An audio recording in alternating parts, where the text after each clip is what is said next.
বিষয়টা খুব সেন্সিটিভ। না, আমাদের দাড়িওয়ালাদেরকে, নামাজিদেরকে এই চরিত্রগুলোকে মানে কদর করে চলতে হবে।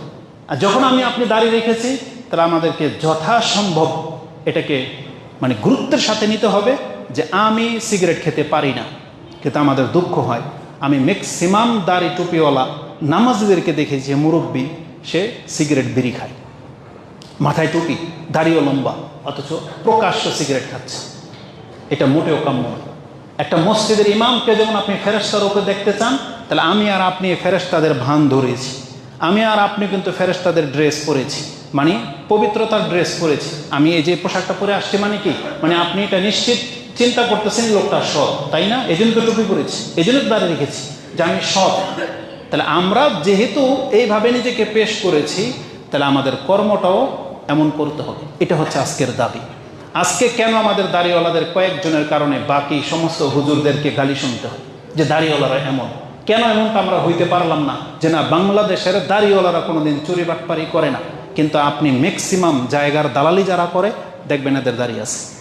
ম্যাক্সিমাম তাবিজের দোকান সব দাড়িওয়ালা, পানের দোকানদার দাড়িওয়ালা, হোমিওপ্যাথিক দোকান সব দাড়িওয়ালা, যেগুলোতে চিটার বাটপারি বেশি হয় এগুলো ম্যাক্সিমাম হচ্ছে দাড়িওয়ালা। এমনটা কেন হয়েছে?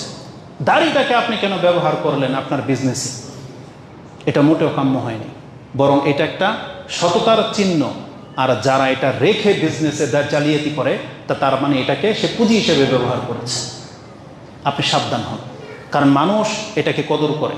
এজন্য আমি আর আপনি যেহেতু দাঁড়িয়ে রেখেছি, আমাদের বহু জিনিসগুলো আছে খুব গুরুত্বের সাথে নিতে হবে। আপনার লস লেগে যেতে পারে, কিন্তু আমি আর আপনি প্রতারণার অংশ নিতে পারি না।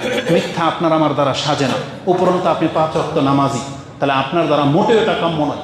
আমরা যদি সৎ না হইতে পারি, আমাদের কথার ওয়াদা যদি ঠিক না থাকে, তাহলে বাকিদের কি হবে?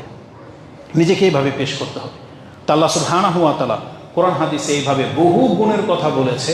আজকে জানা শোনা মোটা কিছু গুণের কথা উল্লেখ করব, যেটা আমাদের প্রত্যেকের মাঝে থাকতেই হবে, যেটা আমি আর আপনি নিজেকে মুসলিম বলে দাবি করতেছি। তার মধ্যে সবচেয়ে বড় গুণ যেটা আমাদের থাকতে হবে, সেটা হচ্ছে 5 ওয়াক্ত নামাজ। নামাজ আমাদেরকে পড়তেই হবে। এই সালাত, 5 ওয়াক্ত সালাত, এটাকে আপনি হালকা মনে করেছেন, আর মনে করেছেন এই বক্তব্য তো হুজুর আমরা বহুত আগে থেকেই জানি, কিন্তু আপনি ওইভাবে নেননি যেভাবে আমি আপনাকে পেশ করতে চাচ্ছি। কোরআনের এমন একটা আয়াত আমি আপনার কাছে পেশ করব। আল্লাহ নামাজিদেরকে পৃথিবীর মানুষের কাছে কিভাবে পেশ করেছে আপনি শোনেন, কারণ মানুষের কিন্তু ধরন ভিন্ন হয়। এই কাতারে যারা আছে সবাই প্রথম কাতারের লোক, কিন্তু দেখা যাবে যে এখানে হয়তো এই অঞ্চলের যিনি মাতাব্বর তিনিও আছেন, একটা ডাক্তার আছেন, একটা ইঞ্জিনিয়ার আছেন। যখন আমাদের সাথে কারো সাথে পরিচয় করাবেন, তখন তার নাম কিন্তু বলেন না, প্রথম বলেন এমপি সাহেব, বলেন আমাদের এলাকার মোড়ল, এই মসজিদের সভাপতি আজকে উপস্থিত এখানে, তারপরে নাম বলেন। তার মানে ব্যক্তির পরিচয় এটা ব্যক্তির নামের চাইতে বেশি ভ্যারি করে। আল্লাহ সুবহানাহু ওয়া তাআলা সেই কদরটাই করেছে। আল্লাহ সুবহানাহু ওয়া তাআলা যখন পুরো পৃথিবীর মানুষকে পরিচয় করিয়ে দিতে চেয়েছেন, তখন আল্লাহ দেখেন একজন নামাজিকে আল্লাহ কিভাবে পেশ করেছেন। আল্লাহ বলেছেন ইন্নাল ইনসানা খুলিকা হালুয়া, নিশ্চয়ই আমি মানুষকে অস্থির অন্তর নিয়ে সৃষ্টি করেছি। মানুষ খুব তাড়াহুড়া প্রবণ। কাদেরকে? আল্লাহ বলেন এই যে মুমিনদেরকে। আল্লাহ বলছেন ইন্নাল ইনসানা, নিশ্চয়ই মানুষ, মানে ইহুদি খ্রিস্টানরা মানুষ, আমরাও মানুষ, যত মানুষ আছে আদমের সন্তান যারা ব্যাং ট্যাং খায় এরাও মানুষ। তার মানে আল্লাহ বলেছেন ইন্নাল ইনসানা খুলিকা হালুয়া, আমি মানুষকে সৃষ্টি করেছি অস্থির অন্তর নিয়ে। ও ব্যতিব্যস্ত হয়ে যায়, একবারে পেরেশান হয়ে যায়। তারপর আল্লাহ বলেছেন কেমন? ইযা মাসসাহু শাররু জাজুয়া, যখন কোনো অনিষ্ট তাকে পেয়ে বসে তখন সে হায় হুতাশ করে মরে যাবে, মানে আল্লাহকে পর্যন্ত গালি দিয়ে ফেলে, আমার সাথে এটা হইতে হইল, আমার সাথে এটা হইল, মানে এরকম। এটা মানুষের অন্তর। আল্লাহ বলেছেন ওয়া ইযা মাসসাহুল খায়রু মানুয়া, আর আল্লাহ যদি ওদেরকে অঢেল সম্পত্তির মালিক বানিয়ে দেয়, এখন ও হয়ে যায় এমন যে এই সম্পত্তি আর ছাড়তে চায় না। মানুয়া মানে আর দিবে না, ও একাই কোটিপতি থাকতে চায়, ও একাই বড়লোক হয়ে বেঁচে থাকতে চায়, অথচ আল্লাহকে দিয়েছে এটা, কিন্তু ও খরচ করতে চায় না। মানুয়া মানে ও অন্তর বন্ধ হয়ে যায়, ও দিবে না কাউকে, এটা এই টাইপের হয়ে যায়। এটা বলার পর এটা কাদের গুণ? আলোচনা মানুষের গুণ। তারপর আল্লাহ বলেছেন ইল্লাল মুসাল্লিন, তবে নামাজির এমন হয় না। বুঝেন কথা? আল্লাহ বলছেন ইল্লাল মুসাল্লিন, যারা সালাত আদায় করে, মানে উদ্দেশ্য এখানে মুমিন। আল্লাহ বলছেন যারা নামাজি তাদের চরিত্র এটা না, আল্লাহ তাদেরকে দিলেও খুশি, আল্লাহ তাদের কাছ থেকে নিলেও খুশি। এটা আমি বোঝাতে চেয়েছি। আল্লাহ বলেছেন ইল্লাল মুসাল্লিন আল্লাযীনা হুম আলা সালাতিহিম দাঈমুন, যারা তাদের নামাজ কন্টিনিউ করে। সে যদি ভিক্ষা করে খায় তাও নামাজি, সে কোটিপতি হয়ে গেল নামাজ, যে রাষ্ট্রের প্রেসিডেন্ট হয়ে গেল নামাজ। আল্লাহ বলছেন যে নিয়মিত নামাজ পড়ে তার চরিত্র কোনোদিন এমন হবে না যে আল্লাহ তাকে পথের ফকির বানিয়ে ফেলেছে কিন্তু সে নামাজ ছেড়ে দেবে। আল্লাহ তাকে অনেক ব্যস্ততার মাঝে বাদশাহ বানিয়ে ফেলেছে তাও সে নামাজ ছেড়ে দেবে। আল্লাহ বলেছেন না, নামাজিরা কোনোদিন এমন হয় না, যারা কন্টিনিউ নামাজ পড়ে।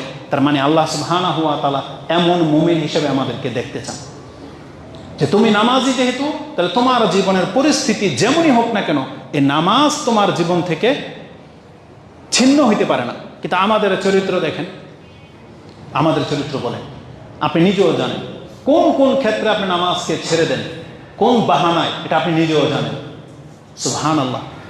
ইমাম বুখারী রাহিমাহুল্লাহ একটা অধ্যায় কায়েম করেছেন যে কোন পরিস্থিতি হলে জামাত ছেড়ে দেওয়া যায়।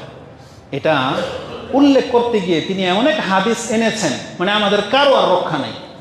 তিনি হাদিস এনেছেন রাসূলুল্লাহ সাল্লাল্লাহু আলাইহি ওয়াসাল্লামের জীবনের শেষ দিনের হাদিস, যে রাসূলুল্লাহ সাল্লাল্লাহু আলাইহি ওয়াসাল্লাম তিনি জ্ঞান ফিরতেছেন, আবার বেহুশ হয়ে যাচ্ছেন, আবার জ্ঞান ফিরতেছেন। বলছে আহা আসাল্লান নাস, মানুষ কি সালাত আদায় করে নিয়েছে? ফাইজা ওয়াজাদা খিফান, তিনি যখন একটু স্বস্তি ফিল করলেন যে আমি এখন দাঁড়ানোর মতো ক্ষমতা রাখি, কামা বাইনান নাস, দুইজনের উপরে ভর করে তিনি দাঁড়াইতে চাইলেন, দাঁড়াইতে পারলেন না।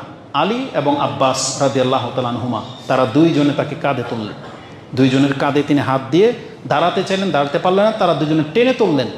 আয়েশা রাদিয়াল্লাহু তাআলা আনহা তিনি বলতেছেন, যেহেতু রাসূল সাল্লাল্লাহু আলাইহি ওয়াসাল্লামের ঘরটা এখানে ছিল আর মিম্বরটা এখানে ছিল, বলতেছে আমার ঘর থেকে তাকে মিম্বর পর্যন্ত নিয়ে আসা হয়েছে, রাসূল হেঁটে যেতে পারেনি, তার পা দুইটা এইভাবে দাঁত টেনে দুইটা দাগ হয়ে মিম্বর পর্যন্ত এনেছে, তাকে আবু বকর রাদিয়াল্লাহু তাআলা আনহুর বাম পাশে বসিয়ে দেওয়া হয়েছে। এটা ছিল রাসূল সাল্লাল্লাহু আলাইহি ওয়াসাল্লামের জীবনের শেষ সালাত। ইমাম বুখারী হাদিস এনেছেন, যেই ব্যক্তি এই পর্যায়ে আছে সেও যদি জামাতে উপস্থিত হতে হয়, তাহলে আমরা কোন পর্যায়ে গেলে জামাত ছাড়তে পারবো? আপনি কি বুঝেন কথা? তার মানে একজন ব্যক্তির জীবনের শেষ মুহূর্ত পর্যন্ত তিনি নামাজ ছাড়তেছেন না। আপনারা তো খালি ওই ইতিহাস পড়েন বা ওই যে গল্প শুনলে মজা পান, তাই না? উমর রাদিয়াল্লাহু তাআলার জীবনী, তার জীবনের সর্বশেষ দিনের ঘটনা কি? যেই দিন তাকে আঘাত করা হয়েছে, রক্ত শরীর থেকে বেরিয়ে যাচ্ছে, 2 রাত তিনি ঘুমাইতে পারেন নাই, ব্যথার যন্ত্রণায়, রক্ত বন্ধ হয়নি, শরীরের সমস্ত রক্ত বেরিয়ে গেছে। যেই দিন তিনি ইন্তেকাল করবেন সেই ফজরের রাত সালাতের ঘটনা, তিনি জেগে আছেন। আই কাজা উমার লিসাল্লি আল সুবাহ, তখন বলতেছে যে আপনি এই অবস্থায় নামাজ পড়েন? বলছে নাম। ইমাম মালিক তার মুয়াত্তাতে তিনি হাদিসটাকে পেশ করেছেন এটা প্রমাণ করার জন্য যে রক্ত বেরোলে ওজন নষ্ট হয় না, এটা প্রমাণ করার জন্য এনেছেন।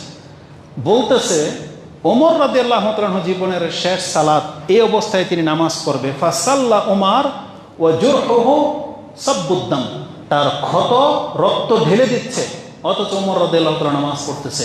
তাকে জিজ্ঞাসা করা হলো কেন? তিনি বলতেছেন লা হাজ্জা ফিল ইসলাম লিমান তারাকা সালাহ, যেই ব্যক্তি নামাজ ছেড়ে দেয় ইসলামে তার কোনো অংশ থাকে না।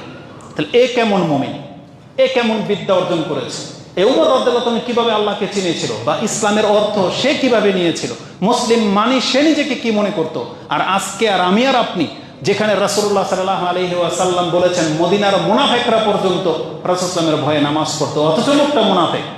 আর আপনি আর আমি বেনামাজি হয়েও কি করে আপনি দাবি করতে পারেন যে আমি 1 নম্বর মুমিন? তাহলে ইমানেই তো পার্থক্য আছে, আমাদের দৃষ্টিভঙ্গির মধ্যে পার্থক্য আছে। আপনি বলতেছেন আমি আহলে হাদিস, অথচ আপনি বেনামাজ। এটা কি করে মেনে নিতে পারেন? আপনি বলেন তো দেখি, কি করে এটা মানে এটা গ্রহণযোগ্য হইতে পারে যে একজন বেনামাজি কি করে আবার কোরআন সুন্নাহর অনুসারী হইতে পারে? এটা হয় কি করে? একটা বেপরদা মহিলা কি করে দাবি করতে পারে যে আমি আহলে হাদিস, কোরআন সুন্নাহর অনুসারী? হয় কি করে এটা? এটা অনেক বড় ব্যাপার।